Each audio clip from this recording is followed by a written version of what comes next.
한번 따라합시다. 부활신앙은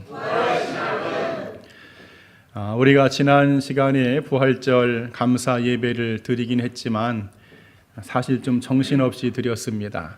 임직 예배가 겹쳐서 너무 바쁘게 드리고 또 아직도 또 부활의 여운이 남아있기 때문에 오늘 다시 한번 부활에 대한 말씀으로 은혜를 나누고자 합니다. 어떤 사람이요, 장날에 칠면조 한 마리를 사가지고 집으로 왔답니다. 집에 와서 우리에다가 그 칠면조를 키우는데 다음 날 아침 9시 종소리가 울리자 주인이 우리 안으로 들어옵니다. 그때 이 칠면조가 생각하기를 나는 죽었구나, 나를 잡아먹으려고 지금 들어오나 보다 하고 아주 초조하고 불안해하고 있는데 웬걸요, 주인이 넓은 접시에다가 사료를 잔뜩 담아가지고 물과 함께 가지고 옵니다.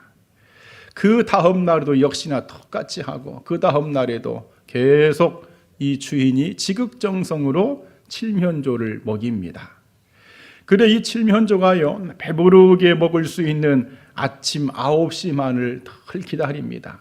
그렇게 한 6개월이 지났는가요? 그날도 어김없이 이제 종소리가 탁 울리면서 이제 나의 아침밥이 오는구나 하고 너무나 들떠있고 기대하고 있는데, 그런데 이게 웬일입니까? 주인의 손에 들려있는 것이 사료 그릇이 아니라 식칼을 들고 온 거예요. 알고 봤더니 가정의 중요한 행사를 앞두고 이제 요리로 쓰려고 지금까지 이 칠면조에게 아주 그냥 포동포동하게 살을 찌웠던 그런 이야기죠. 여러분, 이 이야기는 철학자 러셀이라는 사람이 우리 사람이 상당히 근시안적인 사고방식으로 살고 있다, 근시안적인 사고방식으로 살고 있기 때문에 다가올 미래도 지금처럼 똑같이 그렇게 될 거라는, 계속 반복될 거라는 착각 속에서 우리가 살고 있는 것을 꼬집기 위한 그러한 러셀의 역설이라는 예화에 나오는 여러분 이야기입니다. 여러분, 우리 인간은 다 죽어요, 안 죽어요? 다 죽습니다.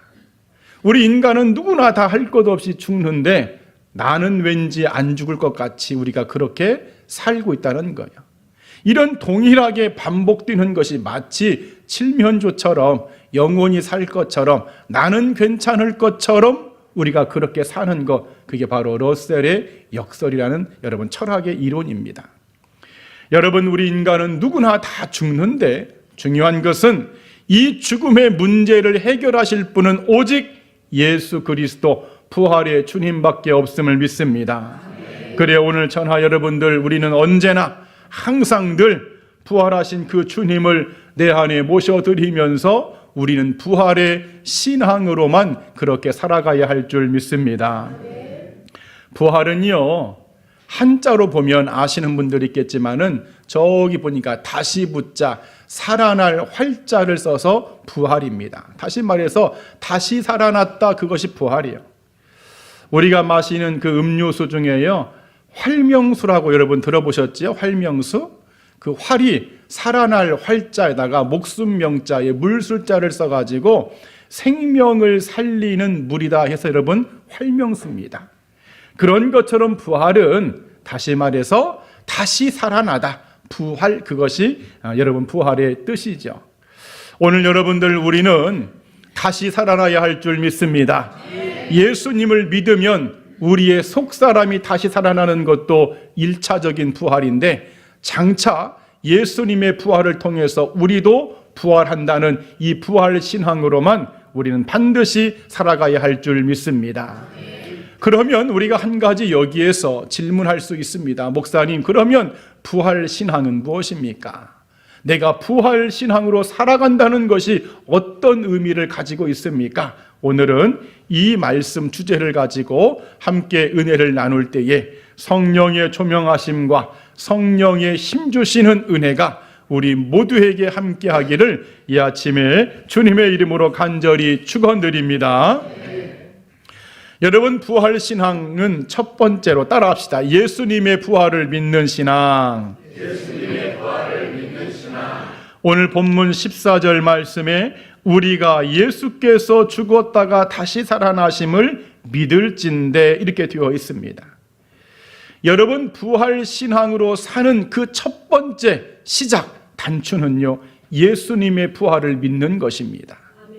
그런데 그 예수님의 부활을 믿는다고 했을 때에 그냥 막연히 믿는 것이 아닙니다. 2000년 전에 예수님이 부활하셨다더라 카더라가 아니라 진짜 믿음으로 믿어지는 여러분, 그 믿음이 여러분에게 있기를 축복합니다.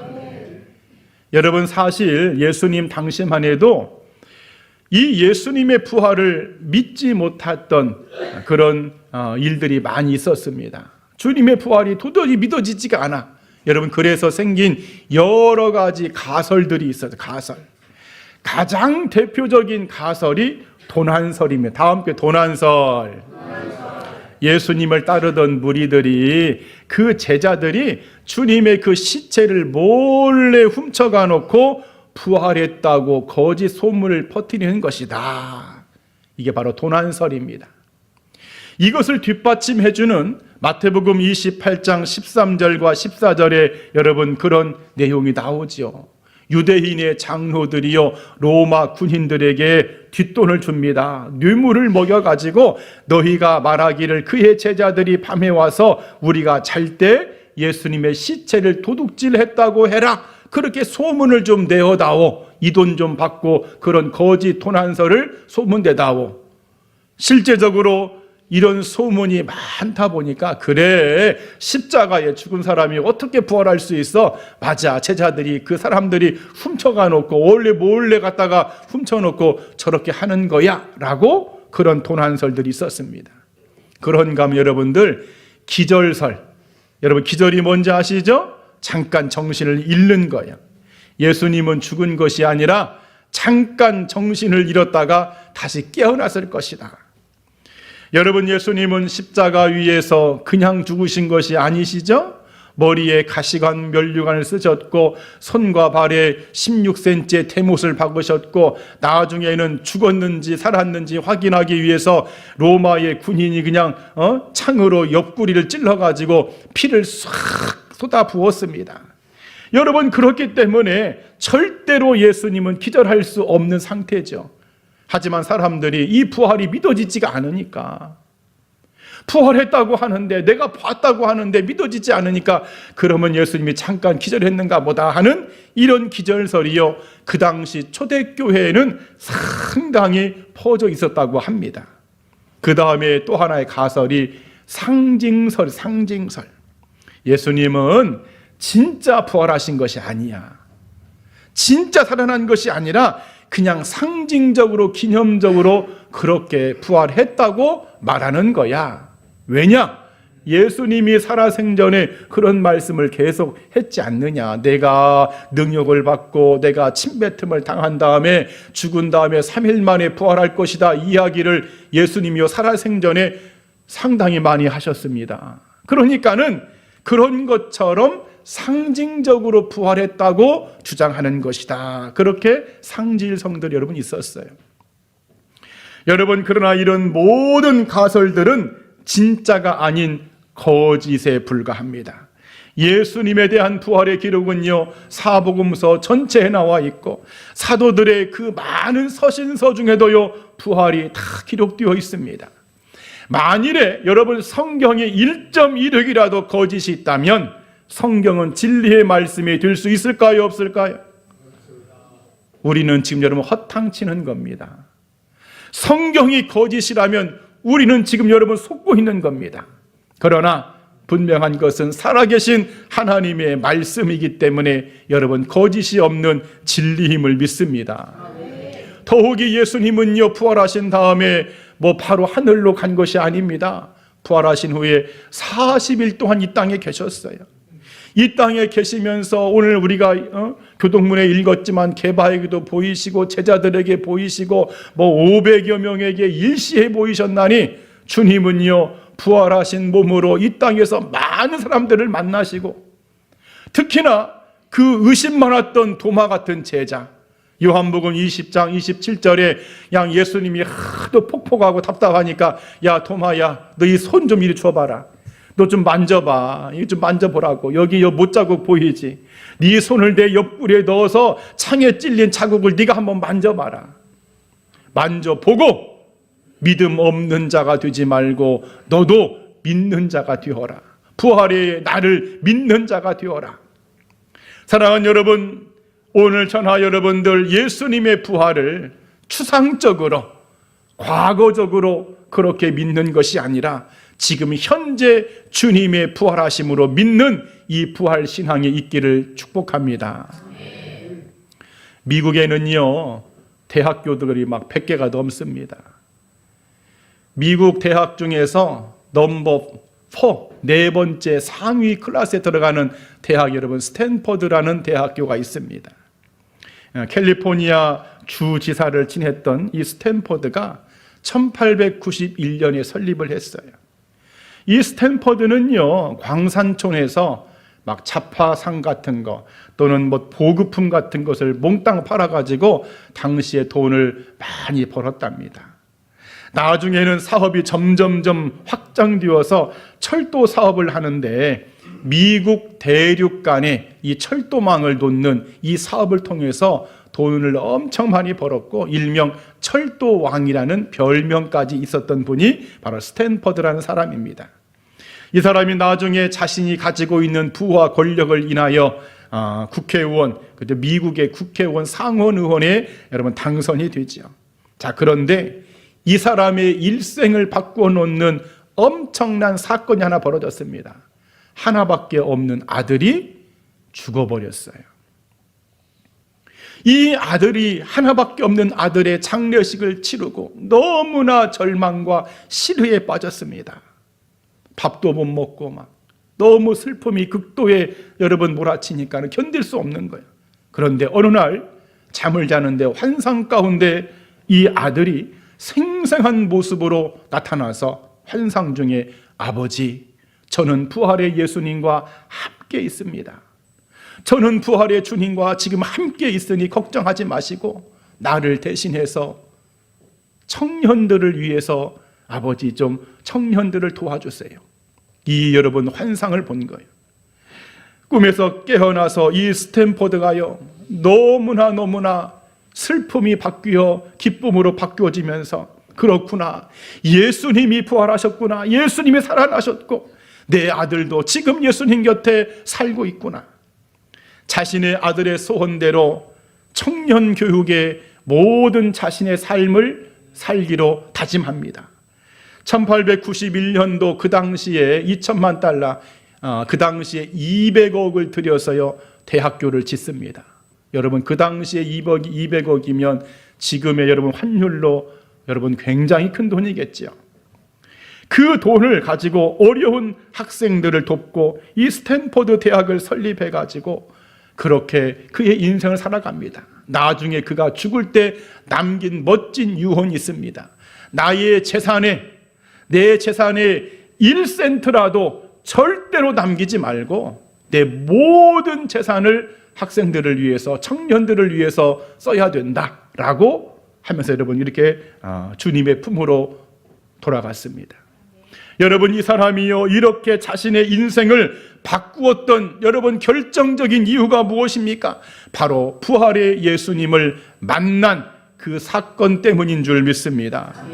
여러분 그렇기 때문에 오늘 저나 여러분들도 예수님이 부활하셨다, 진짜 예수님이 부활하셨구나, 진짜 주님이 살아났구나, 여러분 이 믿음에서 흔들리지 않는 이 부활의 신앙으로만 여러분의 모든 삶을 날마다 살아가는 은혜가 있기를 이 아침에 간절히 축원드립니다. 또 두 번째 부활의 신앙은요, 따라합시다. 성도의 부활을 믿는 신앙. 자, 오늘 본문 16절이죠. 주께서 호령과 천사장의 소리와 하나님의 나팔 소리로 친히 하늘로부터 강림하시리니 그리스도 안에서 죽은 자들이 먼저 일어나고. 여러분 이 부활 신앙에서 중요한 또 한 가지는 성도의 부활, 나의 부활을 굳게 믿는 신앙입니다. 오늘 여러분들도 장차 부활의 날에 일어날 줄 믿습니다. 여러분들도 살아날 줄 믿습니다. 여러분, 예수님이 부활하셨습니다. 주님이 부활하셨습니다. 그것만으로 끝나면 여러분 진짜 부활 신앙이 아닙니다. 예수님이 부활했기 때문에 나도 부활할 것입니다. 여러분, 여기까지 가야 진짜 신앙입니다. 한번 큰 목소리로 예수님이 부활했기 때문에 나도 부활할 것입니다. 아멘. 그래, 오늘 성경 본문은요, 그리스도 안에서 죽은 자들이 일어날 것이다 라고 알려줍니다. 자, 그런데요, 우리 기독교인들 중에는 이런 분들이 있어요. 조금은 오해하고 잘못된 생각을 하시는 분들이 있습니다. 아니, 내가 예수님을 믿고 하나님을 믿고 그렇게 천국 가면 되는 것이고, 내 육체는 흙이니 흙으로 돌아가면 되는 것이지, 내 영혼만 하나님 나라 가서 영생 복락을 누리면 되는 것이지, 굳이 이 썩은 이 흙으로 돌아가는 인생의 육체까지 다시 살려서 부활의 몸까지 가야 될 필요가 있을까요, 목사님? 하는 분들이 여러분 의외로 많습니다. 상당히 좀 여러분 일리가 있죠? 아니, 뭐 육체야 흙으로 돌아가면 되는 것이고 내 영혼만 천국에 올라가서 영생복락 누리면 되는 것이지, 굳이 이 썩은 이 육체를 다시 살릴 필요가 뭐가 있을까? 여러분, 그러나 이것은 하나님의 뜻과 역사를 모르는 오해요, 잘못된 신앙관입니다. 하나님은요, 우리 인간을 창세기 2장 7장에 보면은요, 흙으로 우리 몸 육체를 만드신 다음에 영혼의 생기를 불어넣어서 살아있는 생명의 존재로 인간을 만드셨어요. 다시 말해, 우리 사람은 하나님이 최초로 만든 인간은 영혼으로만 된 것이 아닙니다. 흙으로 만든 육체의 몸을 가지고 있고, 특히나 여자들은 남자의 뼈로 만든 여러분 그 뼈가루에 여러분 속성이 있는 거예요. 여러분, 그렇기 때문에 중요한 것은 하나님의 구원은 단순히 우리의 영혼만 구원하는 것이 아니라 하나님이 처음 최초로 만들었던 타락하기 전에 인간의 몸 육체까지도 완벽하게 구원시키기를 원하시는 것이 하나님의 뜻임을 믿습니다. 여러분, 그래, 구원이요, 단순히 내 영혼만 천국으로 이사가는 것이 구원이 아닙니다. 하나님이 원래 만들었던 나의 육체, 흙이니 흙으로 돌아갈 수밖에 없는 이 육체까지도 완벽하게 구원시키는 것이 여러분 하나님의 구원의 최종적인 단계다, 그런 말이에요. 여러분, 그래서요, 로마서 8장 22절 23절을 보면은요, 피조물들이요, 이 자연의 만물, 식물과 나무들이요, 동식물들이 탄식하며 우리 인간의 몸의 속량, 부활을 기다린다고 합니다. 여러분, 이 말이 이해되세요? 자연의 모든 동식물들이, 자연의 만물이요, 사람의 부활을 기다린대요. 탄식하면서 빨리 사람이 부활했으면 좋겠다, 모든 것이 빨리 부활됐으면 좋겠다. 왜 그럴까, 여러분들? 하나님께서 만든 모든 피조물도요, 처음에 에덴 동산의 모습이 아니라 지금은 많이 여러분 변질되었잖아요. 사람들이, 죄 지은 사람들이 가서 그냥 식물들을 막 훼손시켜 놓고 대기를 오염시켜 놓고, 동물들이 원래는 순한 사자도 여러분 어린아이와 함께 뛰놀던 곳이 에덴 동산인데, 사자가 그냥 인간의 주의로 타락한 것 때문에 사자, 호랑이, 늑대들이 원래 착한 동물들인데 인간을 잡아먹는 못된 동물로 바꿔졌잖아요. 그런데 왜 그런 동식물들이, 자연 만물들이 탄식하면서 인간의 부활을 기다리느냐? 주님이 재림을 해서 부활의 때가 되어서 모든 것이 회복될 때 자기들도 부활되고 자기들도 새롭게 원래 상태로 돌아가는 그 회복이 되기 때문에 여러분 사람의 부활을 기다린다는 거예요. 이해가 되시면 아멘. 그게 로마서 8장 22절 23절 말씀입니다. 그래, 오늘 전하 여러분들, 우리는 내가 부활을 통해서, 나의 부활이 바로 하나님의 영광에 참여하는 그러한 놀라운 사건, 구원의 최종적인 마지막 단계라는 사실을 여러분 꼭 잊지 않기를 축원드립니다. 그래, 성도는요, 나는 부활할 것이다. 다시 한번, 나는 부활할 것이다. 이 목소리가 부활이 안 될 것 같아. 큰 목소리. 반드시 부활할 것이다. 반드시 부활할 것이다. 그러죠. 여러분, 이 부활 신앙의 정체성을 잃어버리면 안 됩니다. 여러분, 닭이라는 여러분 이 조류 동물은요, 상당히 우월한 위치에 있는 동물이었어요. 원래는 새죠, 새. 30여 가지의 울음소리로 대화를 하고요, 맹금류에 버금가는 능력이 있고 시력이 360도로 돌아가 가지고요 굉장히 높은 시력을 갖고 있습니다. 자, 문제는 이 닭이요, 엄청난 튼튼한 날개를 가지고 있으면서도 날려고 하지를 않습니다. 원래 야생에서는 닭도 날아다녔는데 이제 가축이 되는 바람에 날개를 가지고 있어도 날 생각을 하지 않아. 편안한 상태로 그냥 주인이 뭐이나 주고 그렇게 살다 보니까는 날갯짓을 잃어버렸어요. 반면에요, 새 중에 날개가 가장 크다고 하는 알바트로스란 여러분 새가 있습니다. 이 새는요, 날기가 굉장히 힘든 조건을 가지고 있습니다. 날개를 펼치면 그 날개 길이가 4m야. 여러분, 작은 몸짓에 지상에서 그 날개를 펴가지고 그 무게가 감당이 안 되니까 이 날갯짓이 안 되는 거예요. 날 수가 없습니다. 그러니까 이 알바트로스 이 새가 어떻게 하느냐, 총총걸음으로 걸어가지고요 절벽이나 낭떠러지 같은 그런 곳으로 갑니다. 바람이 많이 부는 날, 폭풍우가 치는 날, 바람이 거세게 부는 그런 날에 절벽에서 자신의 몸을 맡기고 뛰어내립니다. 뛰어내려서 날개를 쫙 펼쳐가지고 그때 바람의 영향에 힘을 힘입어서 날갯짓으로 하늘을 난다는 거예요. 그렇게 6일 동안 먹지도 않고 잠도 자지 않고 날 수 있고요, 심지어 6,000km를 날 수 있다고 합니다. 이게 바로 알바트로스 새입니다. 여러분, 여기에서 주는 좋은 교훈이 있죠? 닭은요, 조류 중에 좋은 조건, 상당히 뛰어난 조건을 가지고 있음에도 하늘을 난다는 것을 잃어버렸습니다. 그러나 알바트로스 이 새는요, 주어진 조건은 힘들지만 나는 하늘을 나는 새야. 나는 하늘을 나는 새야. 이 날개는 하늘을 향하여 날 수 있게끔 만들어진 존재야라고 자신 스스로의 정체성을 잃어버리지 않기 위해서 그렇게 살더라는 거예요. 사랑하는 여러분, 우리는 예수님이 부활했기 때문에 나도 반드시 부활할 줄 믿습니다. 우리가 오늘 교동문에 읽었던 것처럼 예수님은 부활의 첫 열매가 되었다는 거예요. 그 첫 열매를 통해서 두 번째 열매가 바로 우리 그리스도인들 성도들이 된 줄 믿습니다. 그래, 우리는 이 부활 신앙으로 반드시 살아가야 할 줄 믿습니다. 여러분, 성경은요 강력하게 성도의 부활을 증거하고 있습니다. 여러분, 주보 6번 말씀을 보면은요, 고린도전서 15장 51절 이하에 보라, 내가 너희에게 비밀을 말하노니 마지막 날에 죽은 자들이 썩지 아니할 것으로 다시 살아날 것이다. 로마서 8장 11절에 그리스도 예수를 죽은 자 가운데서 살리신 이가 하나님이 너희를 죽을 몸도 살리실 것이다.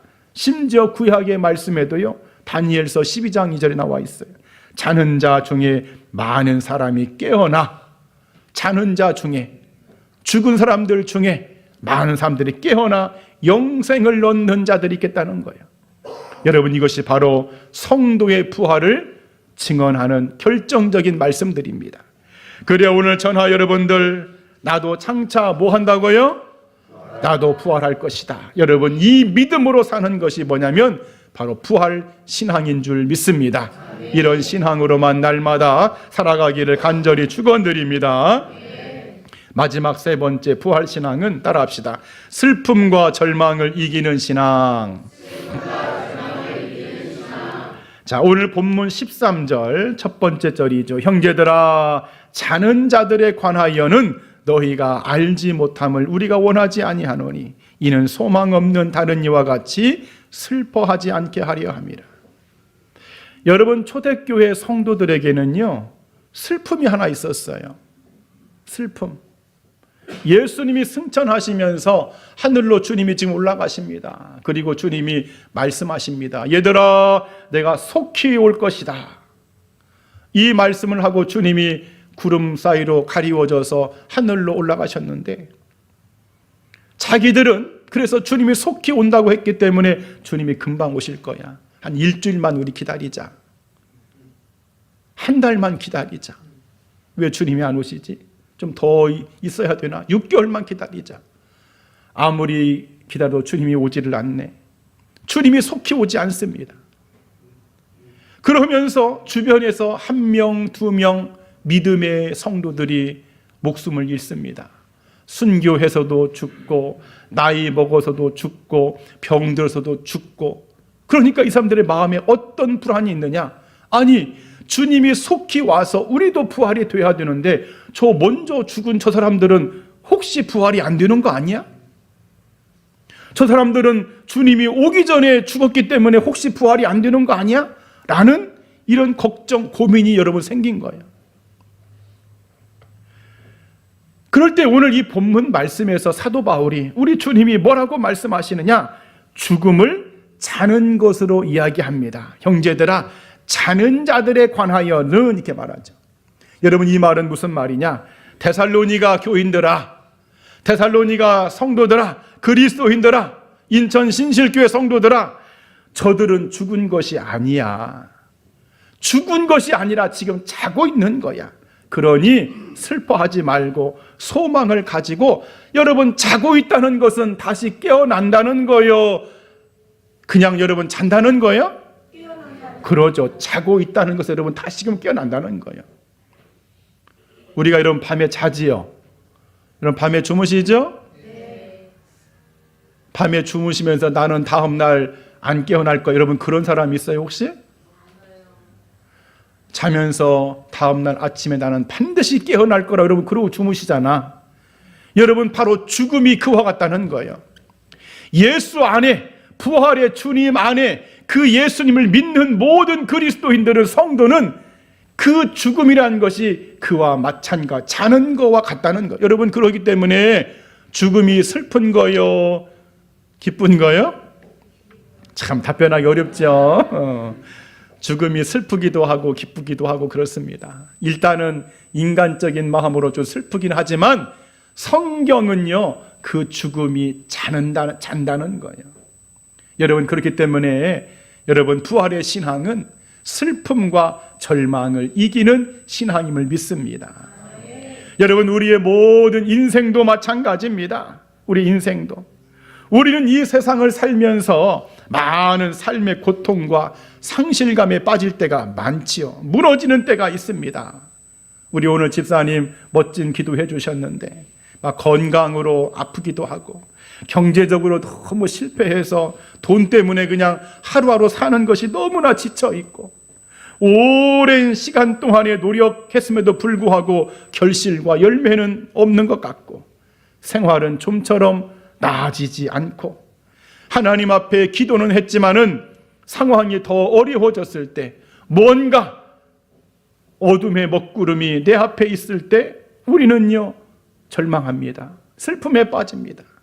하나님 앞에 탄식하죠. 하나님, 내가 진짜 이거 잘못된 길을 걷고 있는 것이 아닙니까? 나에게는 진정한 이 회복이 없는 것입니까? 내 인생은 이대로 끝나는 것입니까? 라고 우리가 탄식하며 호소하더라는 거. 여러분 그런데 부활의 신앙은 이런 모든 것을 극복하고 이기는 신앙임을 믿습니다. 독일의 작가인 헤르만 헤세는요 젊은 시절에 서점을 차렸다가 크게 사업에 실패했답니다. 사업을 너무 크게 실패해서요 상실감과 우울감에 빠져가지고 우울증에 여러분 걸렸답니다.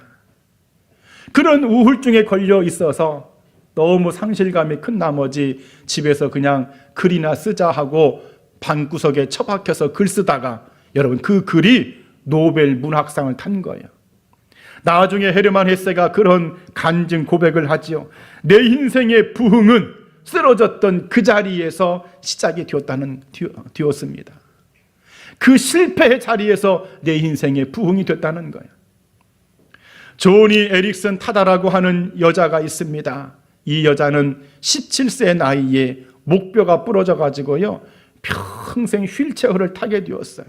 여러분 저기 그림에 나와 있는 것처럼 입술로 그림을 그리죠. 그녀가 부활의 소망을 가지고 그런 간증을 합니다. 나는 장차 하늘에서 일어나 뛰고 찬양할 것입니다. 나의 육신은 부활의 날에 새롭게 될 것이라고. 오늘 여러분들 중에 병든 자가 있습니까? 여러분의 몸이 회복될 줄 믿습니다. 마음이 지쳐 있습니까? 부활의 주님께서 여러분 안에 계심을 믿습니다. 혹여 나의 인생은 지금 망가졌다고, 내 인생은 지금 실패자라고 혹시 그렇게 자신을 자책하며 어둡게 살고 있는 자가 있습니까? 하나님은 부활로 당신을 다시금 새롭게 시작하게 하실 줄 믿습니다. 중요한 것은 부활의 소망을 놓지 않는 거예요. 부활의 주님이 나와 함께 하신다. 반드시 내 인생 살아날 것이다. 반드시 슬픔이 바뀌어 기쁨이 될 것이고 절망이 바뀌어서 희망이 될 것이다. 제2차 대전 때에 유태인의 정신과 의사였던 빅터 프랑클이라는 사람이요, 나치 수용소에 감금되었어요. 그 당시에 나치 수용소에 들어갔다 살아나올 수가 없지요. 근데 이 사람은요, 그 수용소에서 생존자가 되었습니다. 나중에 이제 세계를 다니면서 간증하기를 이렇게 말하죠. 사람이 죽는 것은요, 여러분, 배고파서 죽는 것이 아닙니다. 희망을 잃었기 때문에 죽는 것입니다. 그리고 또 하나, 주님의 부활을 기억하며 십자가를 바라보던 사람들은 그 수용소에서도 다 살아남았습니다. 여러분, 희망이 중요합니다. 소망이 중요합니다. 그런데 이런 소망과 희망이 어디에서 오냐는 거예요. 부활의 신앙에서 온다는 거예요. 부활의 예수님을 붙드는 자에게 예수님이 그 영혼의 그 삶에 여러분 부어주시는 축복임을 믿습니다. 여러분, 우리는 분명 어찌 보면은 나치 수용소와 같은 인생을 내가 지금 살아가고 있을 수도 있습니다. 그런 수용소를 지나는 인생일 수 있습니다. 참으로 어려운 시간들을 우리가 보내고 있는데, 그러나 부활의 신앙은 우리로 하여금 이렇게 고백을 하게 합니다. 지금은 실패했어도, 지금은 내가 병이 들었어도, 지금은 아프고 나에게 고통이 있을지라도 부활의 주님이 내 안에 계시면 나는 반드시 일어설 것이다. 나는 반드시 일어설 것이다. 나는 반드시 해낼 것이다. 주님이 하게 하실 것이다. 한번 따라 합시다. 부활의 주님이 반드시 나를 일으킬 것이다. 반드시 해내게 할 것이다. 아멘. 여러분, 이 신앙으로 날마다 살아가기를 축원드립니다. 이제 말씀을 여러분 정리하겠습니다. 여러분, 우리는 부활의 신앙으로 살아가야 할 줄 믿습니다. 예수님의 부활을 그냥 머리로만 믿고 과거 지향적인 생각으로 믿으면 안 됩니다. 지금 현재 이 순간 믿음으로 믿어지는 이 믿음의 신앙이 있기를 바랍니다. 성도의 부활, 나의 부활도 반드시 성취될 거라는 믿음에서 흔들리지 않기를 축복합니다. 부활의 신앙으로 지금 현재는 슬프고, 지금 현재는 절망이고, 지금 현재는 걱정 태산거리가 너무나 많을지라도 아니야, 부활의 주님이 나를 도와주실 거야. 반드시 나는 해낼 수 있어. 내 인생 절대로 실패하지 않아. 하나님께서 반드시 나와 함께 하심을 믿는 여러분, 그런 신앙으로 살기를 축복합니다. 여러분, 부활은 과거의 사건이 아닙니다. 따라합시다. 부활은 과거의 사건이 아니다. 여러분, 부활은요, 오늘을 살아가는 우리의 삶 속에서 지금 현재도 여전히 일어나는 하나님의 능력임을 믿습니다. 그래, 우리는 더 이상 절망 앞에 주저하지 않아야 할 줄 믿습니다. 상실 앞에 무너지지 않습니다. 실패 앞에서 포기하지 않습니다. 왜냐? 죽음을 이기신 예수님께서 그 지옥문을 열고 나오신 그 살아계신 부활의 주님이 나와 함께 하고 계심을 믿기 때문인 줄 믿습니다.